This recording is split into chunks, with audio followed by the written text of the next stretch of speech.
میں ایک تو آپ سب بھائیوں کا بڑا مشکور ہوں کہ آپ نے ٹائم نکالا اور آپ نے ادھر ہمیں کور کر رہے ہیں اور آپ صبح سے آپ کے لگے ہوئے ہیں.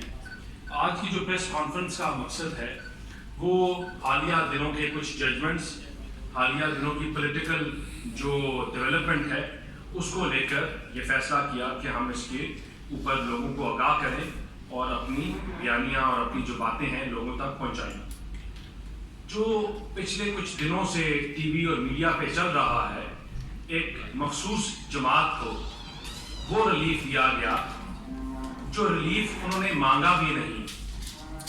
ان کو وہ چیزیں عطا کی گئی جن کے وہ نہ کلیمنٹ تھے نہ انہوں نے کہا.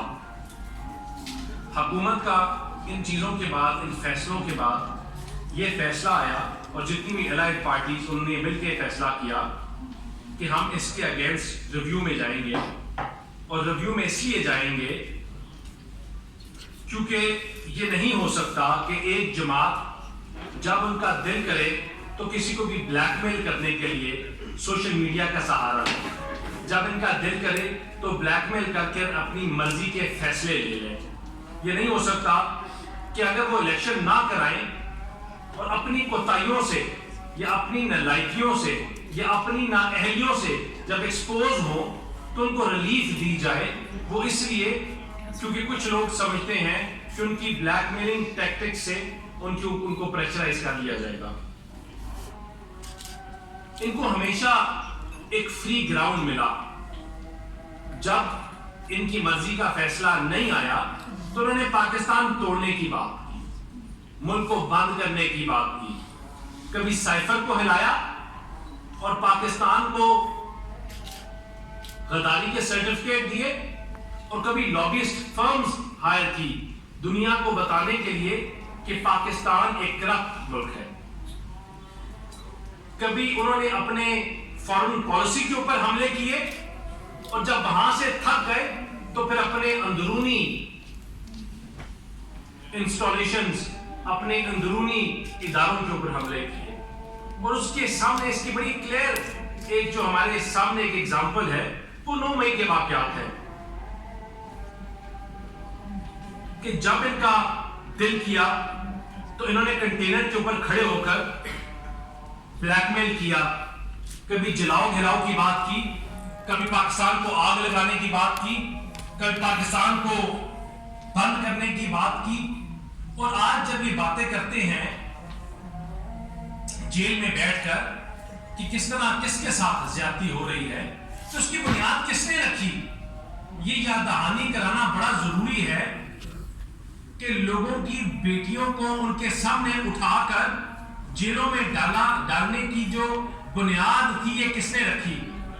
مریم نواز صاحبہ کو کس طرح اپنے والد صاحب کے سامنے اٹھا کے جیل میں ڈالا گیا، کس طرح اولڈ ایران کی بہنوں کو عید کی رات کے دن اٹھا کے جیلوں میں ڈالا گیا، کس طرح دھمکیاں دے کر یہ کہتے تھے کہ ہم تم لوگوں کا کھانا بند کر دیں گے، ہم تم لوگوں کے اے سی کروا دیں گے.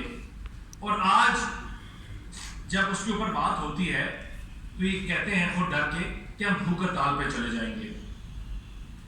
ملک اور قومیں اس طرح نہیں بنتی کہ جب دل کرے تو آپ پاکستان کو توڑنے کی بات کرو، جب دل کرے تو آپ پاکستان کو کمزور کرنے کی بات کرو. ہماری سیاست کی ترجیح، ہماری سیاست اور ہمارے لیڈر نے ہمیں ہمیشہ ایک چیز سکھائی اور وہ یہ تھی کہ پاکستان سب سے پہلے ہے. یہ ملک ہے تو ہم ہیں، یہ ملک ہے تو ہماری سیاست ہے. اور سیاسی جماعتوں کے ساتھ بھی ہمارا ہمیشہ یہ رول رہا. اور جو ہمارے قائدین کی طرف سے ہمیں سکھایا گیا، اپنے قائد کی طرف سے کوئی کنٹینر سے گرے تو اس کے پاس چلے جاؤ، اپنی پولیٹیکل کیمپین کو روک دو. کسی کی خوشی غمی ہو تو سیاسی خوشی غمی میں ان کے ساتھ کھڑے ہو، ان کے اچھے اور برے فنکشن چیزوں میں ساتھ جاؤ. ایک وزیداری کا کانسیپٹ تھا لیکن ہماری وزیداری کو ہماری کمزوری سمجھا گیا. ہماری وزیداری کو ہماری کمزوری سمجھ کر اس ملک پہ حملے کیے گئے، اس ملک کو کمزور کیا گیا، گالیاں دی گئی، جلاؤ گراؤ کیا گیا. انہوں نے ایک پوری نسل اس ملک کی تباہ کر دی. ہم جتنے بھی لوگ ہیں, آپ تمام لوگ اس چیز کی گواہی دیں گے کہ ہمارے معاشرے میں بہت سی برائیاں ہیں یا بہت سی غلط چیزیں ہیں, لیکن تہذیب کہ اپنے بڑوں کی عزت کرنا, اپنے ماں باپ کی بات سننا, ان کو عزت سے ان کا نام لینا, انہوں نے ان بچوں کو پولرائز کیا, ان لوگوں کو پولرائز کیا جو اس ملک کا فیوچر تھے, اور انہوں نے کیا کہنے شروع کیا کہ یہ تو اپنے ماں باپ کی نہیں سنتے, یہ تو اپنے بڑوں کی نہیں سنتے, یہ تو اپنے گھر والوں کی نہیں سنتے. انہوں نے ایک پوری سوسائٹی کی ایک جنریشن سوشلی اور مورلی اس کو تباہ کر دیا. جو قومیں آگے بڑھتی ہیں یا جو قومیں آگے نکلتی ہیں تو ان میں معافی کا کلچر ہوتا ہے, سب کو جوڑ کے ساتھ چلانے کا کلچر ہوتا ہے, یوتھ کو انگیج کرنے کا کلچر ہوتا ہے. یہ کوئی دنیا میں پہلا ایسی اگزامپل نہیں, جہاں پہلے بھی پاکستان دنیا میں کلٹس آئے. وہ پولیٹیکل فالوئنگ نہیں تھی, وہ کلٹ فالوئنگ تھی. وہ ہٹلر کا ٹائم ہو یا اٹالین موزولینی کا ٹائم ہو, لیکن ان سے کیا ہوا کہ وہ قومیں تباہی کی طرف چلی گئی. ان لڑائیوں سے وہ قومیں تباہ ہوئی اور نفرت کے بیج بوئے گئے جو سالوں سال لگ گئے ختم کرنے. لیکن یہ حکومت آج کہتی ہے کہ نو مور. یہ نہیں ہو سکتا کہ جب آپ کی بات نہ مانی جائے تو آپ بلیک میل کرو.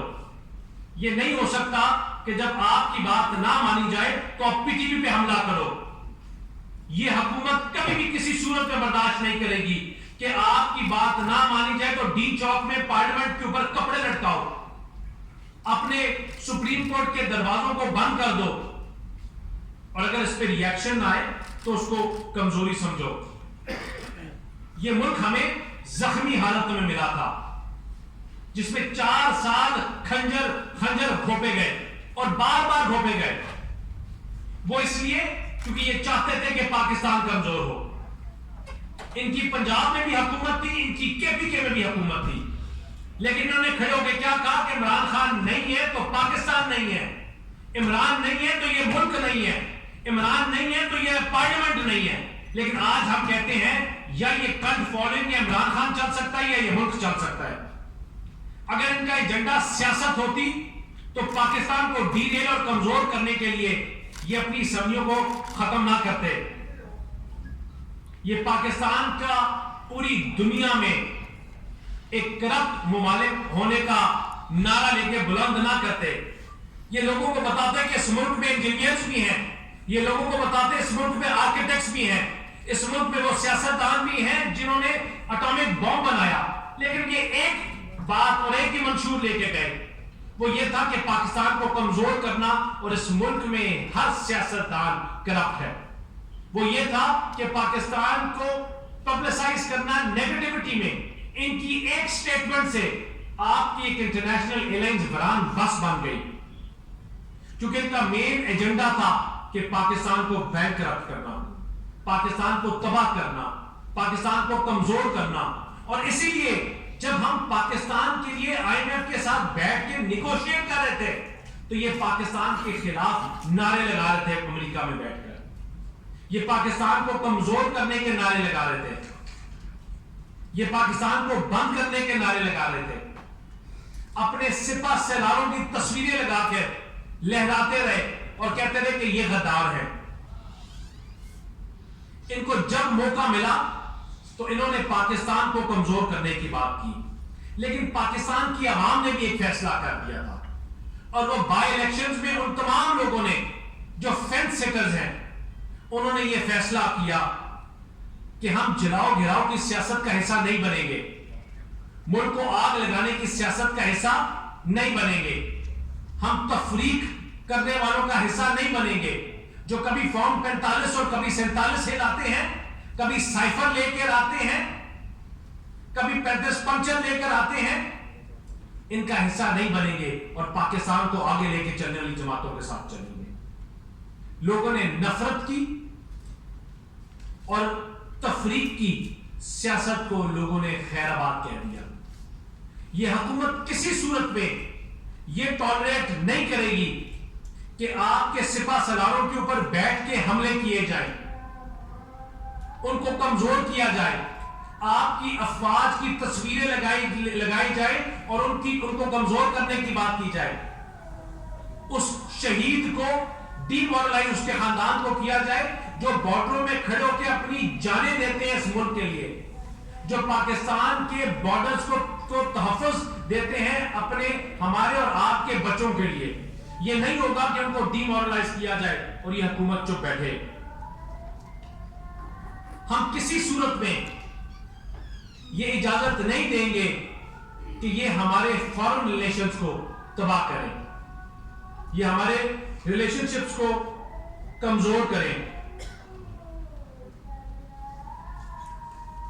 یہ نہیں ہو سکتا کہ جب ان کی مرضی ہو, جب یہ چاہیں تو کبھی چائنا کے اوپر غداری کا تمغہ دے دیں اور کبھی آپ کے اور دوست ممالک کے ساتھ.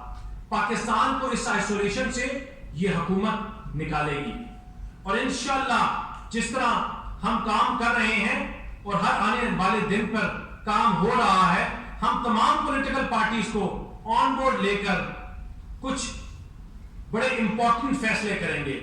اور وہ فیصلے اس لیے کریں گے کہ اگر ہم چاہتے ہیں کہ یہ ملک آگے بڑھے, اگر ہم چاہتے ہیں کہ پاکستان آگے بڑھے, اگر ہم چاہتے ہیں کہ اس ملک کو سٹیبلائز کیا جائے اور جو لگائی ہوئی آگ 4 سال انہوں نے لگائی اس کو بند کر کے اب ریکنسٹرکٹ کیا جائے, تو یہ فیصلے کیے جائیں گے. ان لوگوں کو جنہوں نے آئین کی دھجیاں اڑا دی, جنہوں نے آئین کو پارلیمنٹ میں کھڑے ہو کر پھاڑا اور کہا کہ عمران خان اگر نہیں ہے تو یہ پارلیمنٹ نہیں ہے, اگر وہ لوگ ان اکاؤنٹڈ فار رہیں گے ہمیشہ تو آپ کا ملک آگے نہیں بڑھ سکتا. وہ بانی پی ٹی آئی ہو, وہ عارف علوی صاحب ہو, وہ قاسم سوری ہو, یہ وہ لوگ جنہوں نے پاکستان کو کمزور کیا, جنہوں نے اس ملک کی پارلیمان کو کمزور کیا, ان کے اوپر آرٹیکل 6 کی وائلیشن کا ایکٹ لگ کر ان کے اوپر کارروائی کی جائے گی اور سپریم کورٹ کو لکھا جائے گا کہ اس کے اوپر وہ اپنی کارروائی کی کرے. وہ لوگ جو اینٹی اسٹیٹ اور نان اسٹیٹ ایکٹرز ہیں, پاکستان میں بیٹھ کر اور پاکستان سے باہر بیٹھ کر اس ملک کو کمزور کرنے کی بات کرتے ہیں, اپنی افواج کو کمزور کرنے کی بات کرتے ہیں, پاکستان کو توڑنے کی بات کرتے ہیں, مفتی بانی کے 1956 کی بات کرتے ہیں اور شیخ مجیب الرحمان کے 1971 کی بات کرتے ہیں. ان کے خلاف ایکشن لیا جائے گا. یہ نہیں ہو سکتا کہ پاکستان کو توڑنے کی بات کرو, یہ نہیں ہو سکتا کہ مفتی بانی اس ٹائم پہ جو آج جو ثابت ہوا تھا کہ ان کو کس طرح نان اسٹیٹ ایکٹرز نے, انڈیا نے فنڈنگ کی پاکستان کے خلاف, آپ ان کی بات کرو, ان کی ویڈیوز لگاؤ, اپنی نوجوان نسل کو تباہی کی طرف لے کے جاؤ اور حکومت آپ کے اوپر ایکشن نہ لے.